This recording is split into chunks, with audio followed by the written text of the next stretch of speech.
Some places are abandoned because people leave them, and some places are abandoned because something inside never leaves.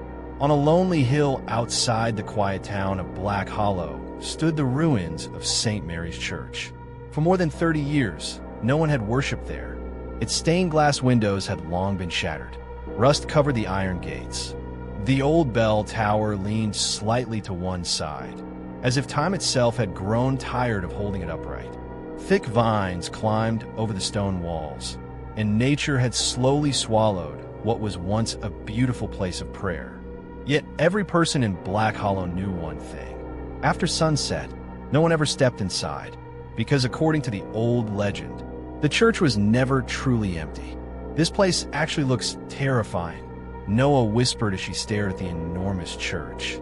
I know, Alex replied, adjusting the camera hanging around his neck. This is going to be our best exploration yet. The four college friends stood before the broken entrance. Noah, Sarah, Alex, Aaron. With a mixture of excitement and nervous laughter, they stepped through the rusted doorway. At first, the heavy wooden door refused to budge. The four of them pushed with all their strength until, with a long, echoing creak, it finally swung open. The moment they entered, everything became strangely quiet. The air felt heavy. Rows of broken wooden pews stretched across the prayer hall. Dust floated through the faint light coming from the cracked, stained glass windows. Thick spider webs covered every corner. The place looked as though time had frozen inside it. Alex slowly pointed his camera around the room. This place is incredible. The four of them walked toward the altar. Noah pointed down. This is where they found the 12 dead nuns. Aaron frowned. Wait, all 12 died together. Noah nodded. 30 years ago, one night, the church bell rang 12 times without stopping. The villagers thought something was wrong and rushed here. When they entered, they found all 12 nuns lying dead on this very floor. Sarah looked around uneasily. What happened to them? No one knows. There were no injuries, no signs of poison, no straged. The police never found a cause of death. The case was never solved. The silence around them suddenly felt heavier. No one spoke. Aaron finally broke the silence. So why does everyone blame Mother Agnes? Because she was the Mother Superior, the head of the convent, Noah answered. The villagers believed they found strange ritual objects hidden inside the church after the deaths. They said it wasn't an ordinary ritual. It was something much darker. And if anyone inside the church had enough knowledge to perform something like that, it would have been Mother Agnes. Alex looked toward the dark hallway beside the chapel. So that's why people think she killed everyone. Exactly. While the others continued talking, Sarah remained standing before the altar, listening. Then, she frowned. Guys, everyone turned. What happened? Alex asked. I think. She hesitated. I heard children laughing. Aaron chuckled nervously. Sarah, this place has been abandoned for 30 years. That's impossible. But Noah didn't laugh. She quietly said, the nuns here used to care for 10 orphan children. Everyone looked at her. They were never found. The police recovered all 12 bodies. But the children simply disappeared. No bodies. No footprints. No witnesses. They searched the forest, nearby villages, even the river. Nothing. It was as if the children had vanished. Sarah slowly looked back toward the statue. Maybe I imagined it. Alex forced a smile. Probably. He clapped his hands together. Come on, let's check the rest of the church. The four friends walked through a stone archway into a long corridor. Old wooden doors lined both sides. These must have been the nuns' rooms, Alex said. The first room creaked open. A broken bed, a wooden chair, a small writing desk, an old wardrobe, nothing else. The next few rooms looked almost identical. Then they reached the fifth room. Alex grabbed the handle. It wouldn't move. Aaron stepped beside him. Together, both pushed. The old door suddenly gave way with a loud crack. Dust exploded into the hallway. Inside, the room looked the same as the others. A bed, a chair, a wardrobe, a small desk. On the desk rested a dried ink pot beside several blank sheets of paper. Aaron opened the wardrobe. Old Bibles, prayer books, A few folded ropes. Nothing unusual. Meanwhile, Noah picked up one of the Bibles. As she opened it, 2 old photographs slipped out and landed on the floor. Sarah bent down and picked them up. The first photograph showed all 12 nuns standing together outside the church. Every one of them was smiling. Standing proudly in the center was a lady. "I think this is her," Sarah said quietly. Aaron pointed at the second photograph. "And that one." Sarah turned it over. It was a close-up portrait. The same woman, smiling gently at the camera. "Yes," Noah said. "That's definitely Mother Agnes." Suddenly, the room door slammed shut with a deafening bang. All 4 jumped. The Bible fell off from Noah's hand.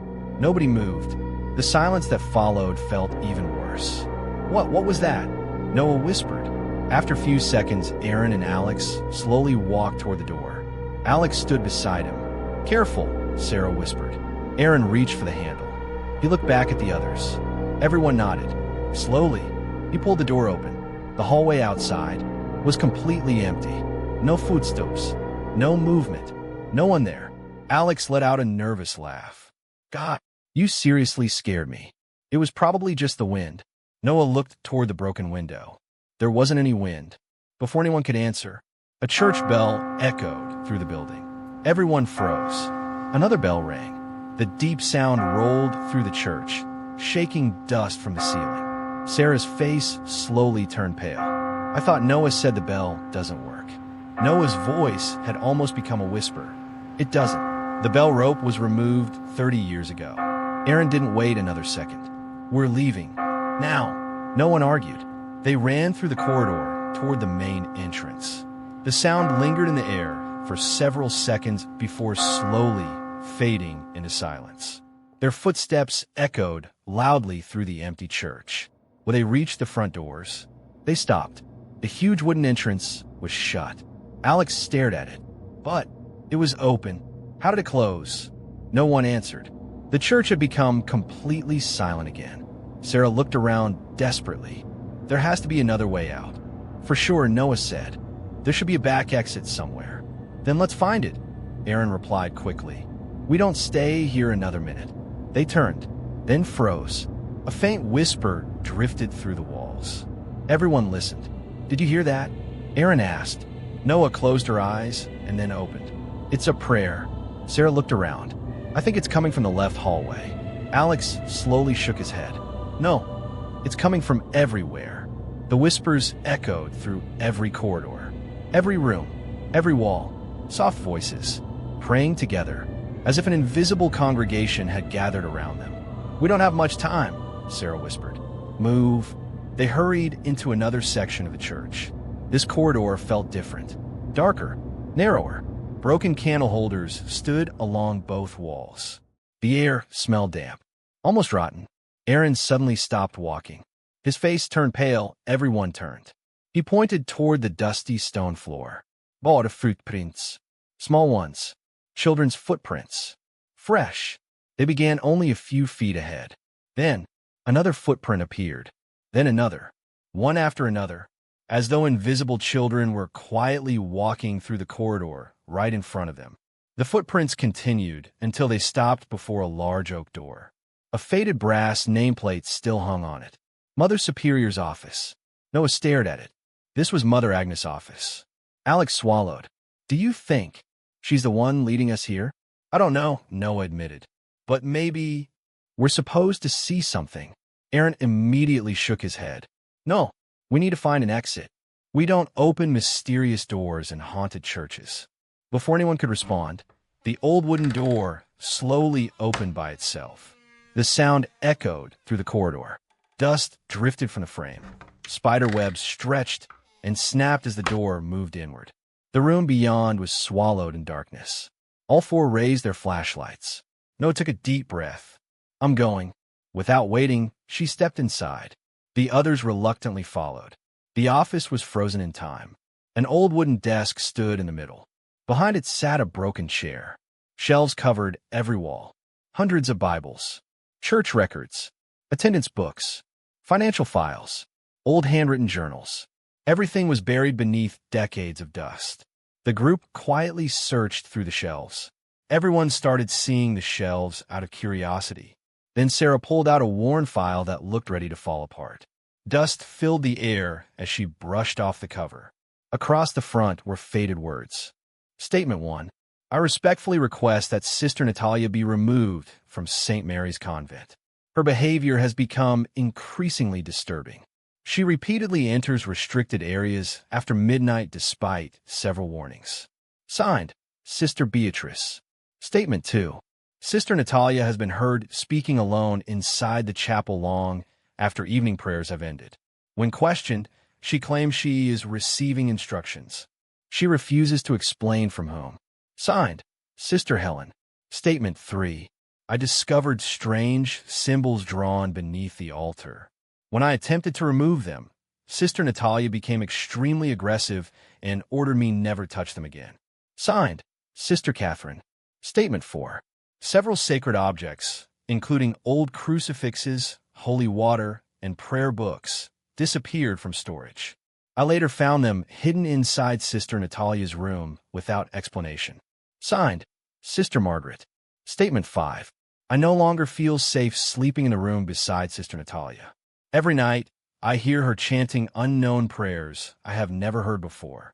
I have also witnessed her performing strange rituals that do not belong to our faith. Signed, Sister Ruth. Statement 6. Sister Natalia has repeatedly entered the church after midnight despite strict orders that no sister is to remain inside the chapel after evening prayer. When questioned, she refuses to answer. Signed, Sister Teresa. Statement 7. After several weeks of observation, I firmly believe Sister Natalia's actions place every sister within this convent at risk. I respectfully support her immediate dismissal from St. Mary's Church before further harm is done. Signed, Sister Mary. Statement 8. Without permission, Sister Natalia removed several old manuscripts from the church archives. When asked to return them, she insisted they contained the truth and refused to surrender them. Signed, Sister Veronica. Statement 9.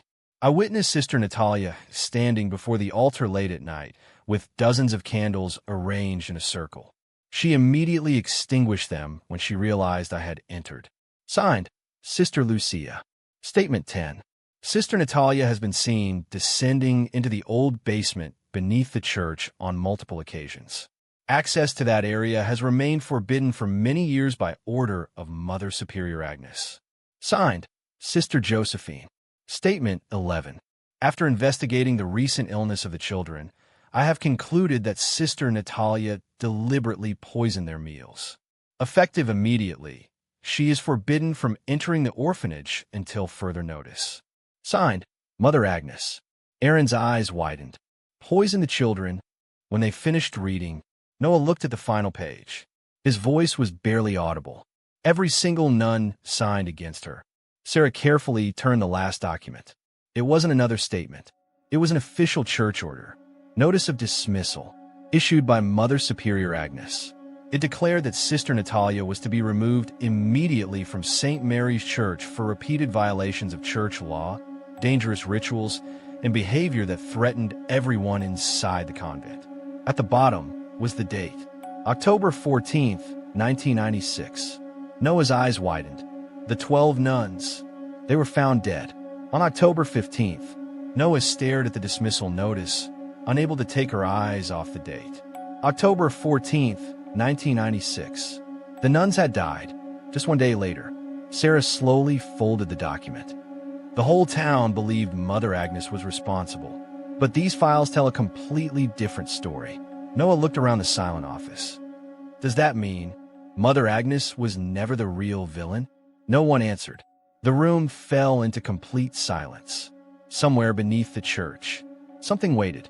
For 30 years, the people of Black Hollow had believed they knew the truth. They were wrong. What really happened inside St. Mary's Church on the night all 12 nuns died? And what was hidden beneath the abandoned church that someone had tried so desperately to keep secret?